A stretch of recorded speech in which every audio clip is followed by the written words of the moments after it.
看到一个非常震惊的新闻哈， Saya melihat berita yang sangat mengejutkan yang menyatakan bahwa jika seorang pria menganggur lebih dari setahun, tingkat perceraiannya akan melebihi 85%. Ini terutama berlaku untuk para programmer. Meskipun dulunya mereka memiliki pendapatan tinggi, begitu mereka menganggur lebih dari setahun, mereka pada dasarnya menghadapi perceraian. Jadi, beberapa orang menyimpulkannya sebagai, begitu transfer uang berhenti, hubungan kembali ke nol.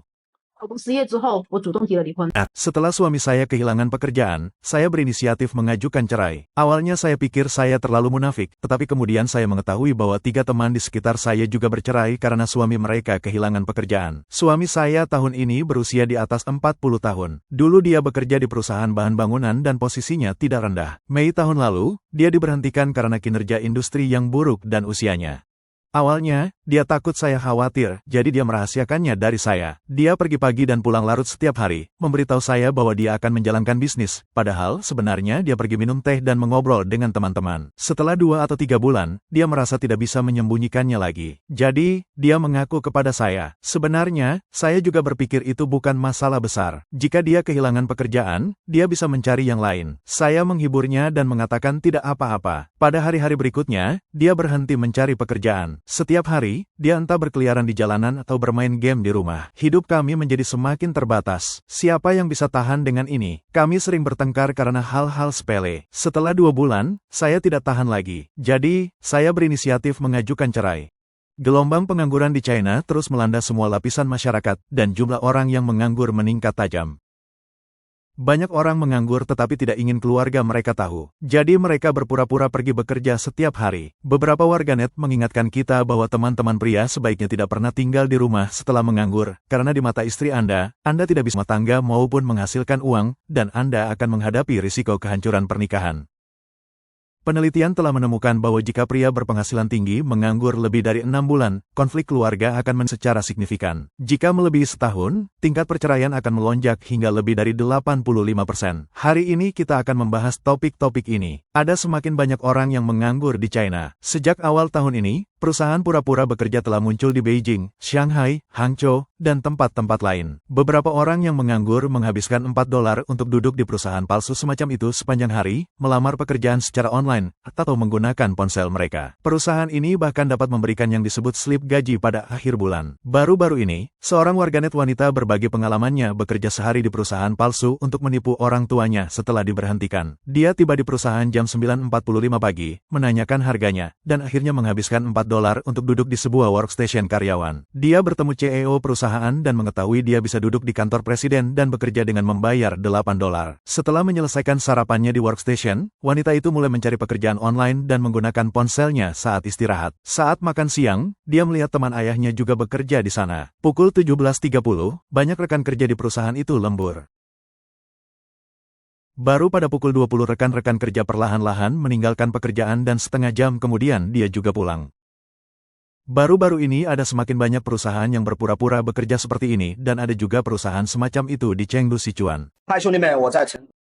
Seorang pria di Chengdu membuka perusahaan pura-pura bekerja di luar jalan lingkar ketiga Chengdu. Di permukaan, kami terlihat seperti perusahaan, tetapi kenyataannya, ini adalah pusat penitipan orang dewasa. Anda bisa melihat para aktor di belakang mereka. Semua aktor yang kami sewa. Karena peningkatan tajam pengangguran dalam beberapa tahun terakhir, orang yang menganggur dan wira swasta sering memilih untuk tidak mengungkapkan situasi mereka kepada keluarga. Jadi, saya mendirikan perusahaan pura-pura bekerja terbatas. Anda bisa menghabiskan hanya $4 sehari untuk mengakses workstation di mana Anda bisa berpura-pura bekerja dan menikmati Wi-Fi berkecepatan tinggi, kursi yang nyaman, dan suasana tempat kerja yang imersif. Anda bisa bermain game di ponsel kapan saja, di mana saja, dan bermalas-malasan. Anda bekerja dari pukul 10 pagi hingga pukul 5 sore setiap hari, dan Anda tidak perlu absen. Anda dipersilakan datang dan pergi sesuka hati. Yang terpenting, perusahaan juga menyediakan makan siang setiap hari. Bos juga akan berpura-pura memberikan tugas kerja dan menetapkan tujuan untuk Anda. Tentu saja, Anda bisa menolak dengan alasan apapun saat ini dan Anda tidak perlu khawatir dipecat. Jadi, Anda bisa merasakan kegembiraan melempar rencana ke muka bos. Bekerja di sini, Anda tidak perlu melihat wajah siapapun. Tidak ada intrik dan Anda tidak perlu membentuk geng sehingga Anda bisa merasakan hari kerja yang benar-benar santai dan menyenangkan. Dengan kata lain, dengan $4, Anda bisa menikmati 7 jam kerja dengan makanan khas Sichuan. Sebuah video menunjukkan bahwa di gedung New Era di distrik Jing'an, Shanghai, Anda bisa menyewa workstation bersama hanya dengan $140 dan berpura-pura bekerja. 最近我一个朋友 Baru-baru ini, seorang teman saya membuka perusahaan di Songshan Lake, Dongguan. Perusahaannya disebut No Work Company. Sama seperti kantor kami, puluhan biliknya sudah terisi. Apa itu No Work Company? Karyawan dapat memarahi bos, tidak bekerja, tidur, membaca novel, menonton video, dan melakukan apa saja. Mereka hanya perlu membayar $4 sehari untuk mendapatkan bilik dan dapat bekerja dari pukul 10 pagi hingga pukul 5 sore atau dari pukul 10 pagi hingga pukul 3 sore. Ini disebut No Work Company. 上班公司。 Mengapa Anda ingin membuka perusahaan pura-pura bekerja seperti itu? Saat itu, kami membuka perusahaan travel, tetapi bisnisnya tidak terlalu sukses. Kami ingin menyewakan workstation, jadi kami memposting pesan di internet yang mengatakan ada perusahaan pura-pura bekerja yang menarik banyak perhatian. Berapa yang Anda kenakan pada hari kerja? Apakah ada manfaatnya? Workstation reguler adalah $4 per orang, dan kami memiliki kamar pribadi, $7 per orang, termasuk makan siang dan teh sore gratis. Saya dengar Anda juga menyediakan layanan dimarahi. Ya, ini disediakan untuk memberikan nilai emosional kepada Anda. 在广州假装上班的人。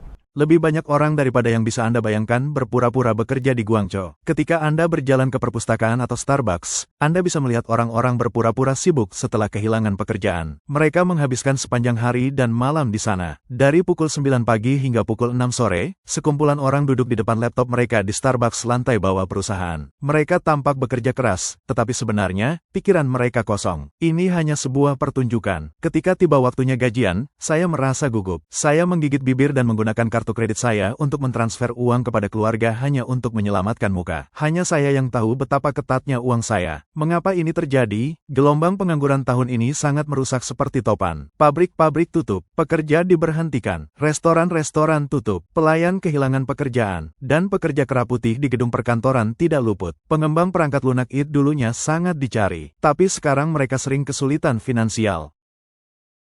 Blogger Brother Wolf mengingatkan teman-teman pria yang menganggur bahwa jika Anda menganggur dan masih tinggal di rumah sepanjang hari, maka pernikahan Anda mungkin dalam masalah. Karena jika Anda tinggal di rumah saat ini, istri Anda akan berpikir bahwa pria ini tidak bisa melakukan pekerjaan rumah tangga maupun menghasilkan uang. 我之前刷到过一些中年男人， Jadi mengapa tidak bercerai? Saya telah melihat beberapa berita tentang pria parubaya yang diberhentikan dan masih berpura-pura pergi bekerja. Faktanya, mereka pergi ke kafe untuk diam-diam mempersiapkan wawancara. Saya tidak mengerti saat itu. Bukankah berbeda jika Anda mempersiapkan wawancara di rumah? Kemudian, saya menemukan bahwa individu-individu ini berpengetahuan luas dan memiliki banyak ide inovatif. Tidak peduli seberapa dekat hubungan itu, ia tidak dapat menahan penolakan sifat manusia. Ketika Anda tidak punya pekerjaan dan berada dalam posisi lemah, jangan berkeliaran di depan keluarga untuk membuat orang tidak menyukai Anda. Anda harus belajar berpura-pura. Berpura-pura sangat termotivasi dan mengirim resume setiap hari. Meskipun Anda tidak memiliki kesempatan wawancara, Anda bisa berpura-pura sesekali memiliki beberapa kesempatan wawancara. Boleh dibilang, Anda tidak menerima pekerjaan itu karena masalah gaji dan lainnya, bukan karena tidak ada tawaran. Itu akan terlihat buruk, saudara. Jangan biarkan orang lain melihat bahwa tidak ada perusahaan yang menerima Anda. 如果你现在30多岁， Jika Anda berusia di atas 30 tahun sekarang, begitu Anda kehilangan pekerjaan, Anda pada dasarnya akan bercerai. Saya bukan menakut-nakuti. Ini adalah fakta. Saya di bisnis pinjaman dan banyak orang yang datang kepada saya adalah pekerja kera putih atau pemilik bisnis. Hampir tanpa kecuali, begitu mereka kehilangan pekerjaan atau bisnis mereka gagal, mereka pada dasarnya akan bercerai. Tetapi saya belum pernah melihat ada orang yang kehilangan pekerjaan dan orang tuanya menolak mereka atau anak-anak mereka mengabaikan mereka. Apa yang ini tunjukkan? Pernikahan, hubungan yang membuat pria membayar harga tertinggi, adalah yang paling rapuh dalam menghadapi kesulitan. 现在网上有一个统计哦， Menurut statistik di internet, jika seorang pria telah menganggur lebih dari setahun, kemungkinan istrinya mengajukan cerai lebih dari 80%. Ini sangat memilukan bagi saya. Jika Anda tidak memiliki nilai dalam jangka panjang, banyak wanita tidak akan ingin terus bersama Anda. Baru-baru ini, sebuah cerita beredar di kalangan. Ada seorang pria di Shenzhen yang bekerja di industri IT. Ketika situasinya baik, dia bisa menghasilkan $4.200 sebulan. Sejak kinerja perusahaan menurun tahun lalu, dia diberhentikan. Beberapa bulan setelah dia menganggur, istrinya bertengkar dengannya dan menceraikannya. Pria ini adalah seorang ahli teknologi. Dia menjalani kehidupan sederhana dan pergi bekerja setiap hari. Dia memberikan semua uang yang dia hasilkan kepada istrinya. Sekarang dia tidak punya sarana penghasilan dan segera diusir. Jadi pria perlu memilih istri. Beberapa wanita tidak mau menemani Anda bahkan dalam kesulitan sedikit pun. Banyak profesional IT memiliki IQ tinggi tetapi kecerdasan emosional rendah dan kesulitan dalam menangani hubungan antara pria dan wanita. Dan ketika mereka memilih pasangan, mereka kadang-kadang hanya fokus pada penampilan yang membuat mereka mudah terjerat. Blogger Ching Sen mengatakan bahwa pengangguran seorang pria memang akan memiliki dampak signifikan pada pernikahannya, terutama jika dia tidak terus mencari pekerjaan setelah menganggur, tetapi malah tetap di rumah dan menunggu kematian, maka pernikahan pasti akan runtuh cepat atau lambat. Namun, tidak semua pernikahan berakhir dengan cara ini. Pasangan yang cerdas memiliki cara yang lebih efektif untuk mengelola pernikahan mereka. Dia mengutip sebuah contoh di sekitarnya. Tidak peduli jenis pernikahan apa, ia tidak dapat dipisahkan dari kebutuhan dasar seperti kayu bakar, beras, minyak, garam, kecap, cuka, dan teh. Dan itu juga perlu dikelola dengan dasar materi yang cukup. Mari kita perjelas dulu bahwa pengangguran jelas bukan alasan langsung perceraian. Hanya mereka yang memilih untuk berdiam diri setelah menganggur adalah alasan perceraian. Seperti kata pepatah lama, suami dan istri adalah burung dari hutan yang sama, dan mereka terbang terpisah ketika bencana melanda. Kebanyakan wanita memang lebih pragmatis dan realistis. Begitu mereka menghadapi pengangguran suami dan krisis ekonomi keluarga, pikiran pertama mereka adalah pergi, memastikan kepentingan mereka tidak terganggu. Namun pada kenyataannya, sebagian besar wanita, terutama yang sudah memiliki anak, akan memilih untuk menghadapi krisis bersama pasangan mereka selama pasangan mereka bersedia bekerja keras untuk keluarga. Blogger Ching Sen memberikan contoh. Dia mengatakan bahwa salah satu temannya akan berusia 40 tahun. Dia telah dipromosikan ke manajemen di sebuah perusahaan dan gaji bulanannya telah meningkat menjadi $2.800, yang secara signifikan lebih tinggi daripada rekan-rekannya. Dia dapat dikatakan memiliki keluarga bahagia dan pernikahan yang bahagia. Namun, dia tidak menyangka operasi perusahaan menjadi kompleks dan dia tiba-tiba diberhentikan. Dalam beberapa hari pertama, dia benar-benar bingung dan mengurung diri di rumah setiap hari dengan dahi berkerut. Meskipun istrinya tidak langsung marah, dia lebih sedikit tersenyum dan suasana di rumah menjadi tertekan dan tegang. Rasanya krisis keluarga bisa pecah kapan saja. Suatu kali mereka berdua bertengkar hebat karena masalah kecil, dan istrinya bahkan menangis dan berteriak, "Jika ini terus berlanjut, kita tidak bisa hidup seperti ini. Mari kita bercerai." Mendengar ini, teman saya benar-benar panik. Tetapi setelah menenangkan diri, dia mulai merenungkan dirinya sendiri. Dia menyadari bahwa dia tidak bisa hanya duduk dan menunggu kematian dan dia harus menemukan cara untuk mengubah status quo. Akibatnya, teman saya tidak lagi terbatas pada bidang pekerjaan aslinya. Selama ada kesempatan yang cocok, tidak peduli seberapa besar atau kecil, dia akan mencobanya. Pada saat yang sama, dia juga berinisiatif untuk mengambil lebih banyak pekerjaan rumah tangga dan mengawasi studi dan kehidupan anak-anak keseharian, memungkinkan istrinya bekerja dengan tenang. Lambat laun istrinya juga memperhatikan usaha dan perubahannya, dan sikapnya melunak secara signifikan. Kemudian dia memasuki industri baru melalui perkenalan teman-temannya. Meskipun penghasilannya tidak setinggi sebelumnya, pekerjaannya tetap stabil. Setelah beberapa liku-liku, pernikahannya tidak hanya tidak bubar, tetapi menjadi lebih kokoh dari sebelumnya.